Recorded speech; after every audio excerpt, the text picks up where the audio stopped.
Good evening again. I want to talk to you about down through the years. God wanted obedience from his people. And that's the key thing, obedience. If you want to be blessed by the Father, listen, heed, and study and live by his word. That's the whole song and dance primarily to the children of Israel.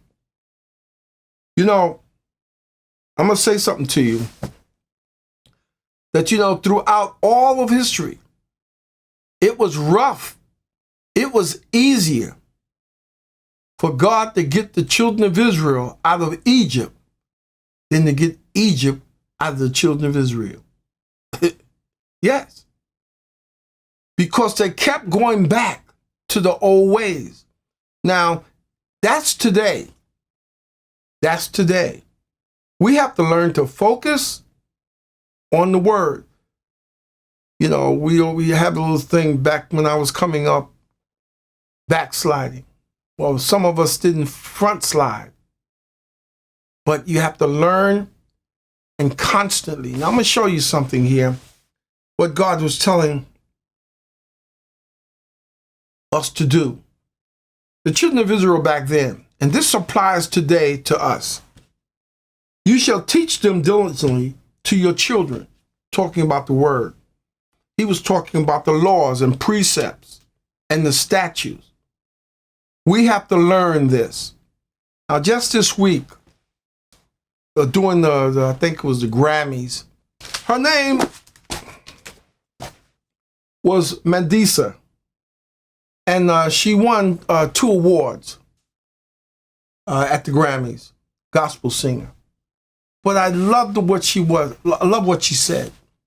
She made it very plain. She didn't go. She stayed home, watched it online, and she said, to build her character, to strengthen her. It wasn't her atmosphere, it wasn't her environment. Now I want to read you something that I think that you would appreciate. At 4 p.m. yesterday, I was grammed up in a fancy gown, sitting at my seat at the Grammy Awards pre-telecast, listening to the man reading the nominee list for Best Gospel Contemporary Music Performance. And it goes on, she says, Monday, I was rocking some purple sweats, sitting in front of my computer, watching the live stream online. Now, this is Mandisa. This is her speaking.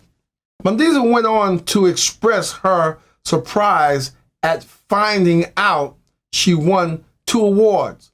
A reaction that was characterized by upper shock and immediate flood of tears. She didn't go, but she won. Now listen to this. While she was grateful and honored to be nominee in the first place, Mandisa explained that she didn't feel that the Grammys provided a positive environment for her at this time in this life. I don't want to go too far on, but I'm going to tell you, to give you a synopsis, she didn't like the environment. She was dealing with something. She was going through something. She loved the Lord, and she realized in that type of environment, and I want you to understand something now, this is gospel music. So just because you're singing gospel music, you go to church, that don't mean you're exonerated from trials and tribulations and temptation. No, that's not happening. But I'm going to read on. Among her reasons for not attending, the singer admitted that she had struggled lately as a Christian living in the world filled with temptation. Now, I want you to understand something. We're going to go through something. But here's a woman. Here's a child. Here's a child of the King that realizes her weaknesses, her flaws.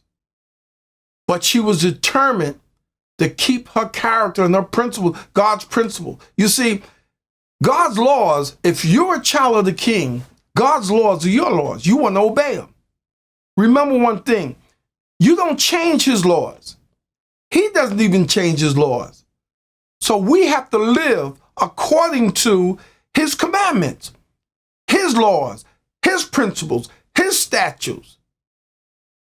This is number one. Be the man that God called you to be and stand on God's principles. Don't back down for anyone. Here's a woman here's a sister that didn't even bother to consider going, but she realized that this is going to affect my growth. I'm going to tell you something. The environment that you may be in now may be affecting your behavior, your growth, and you're wondering why you're not being blessed, you're not being uplifted, you're not strong in the word because you don't take time and set aside and give time for him. That's very important. That's very important. Time with the Lord is very important. You just don't get up in the morning, jump in the morning, and do what you want throughout the whole day. It's going to affect your behavior. It's going to affect your spiritual awareness, your spiritual strength. Trust me.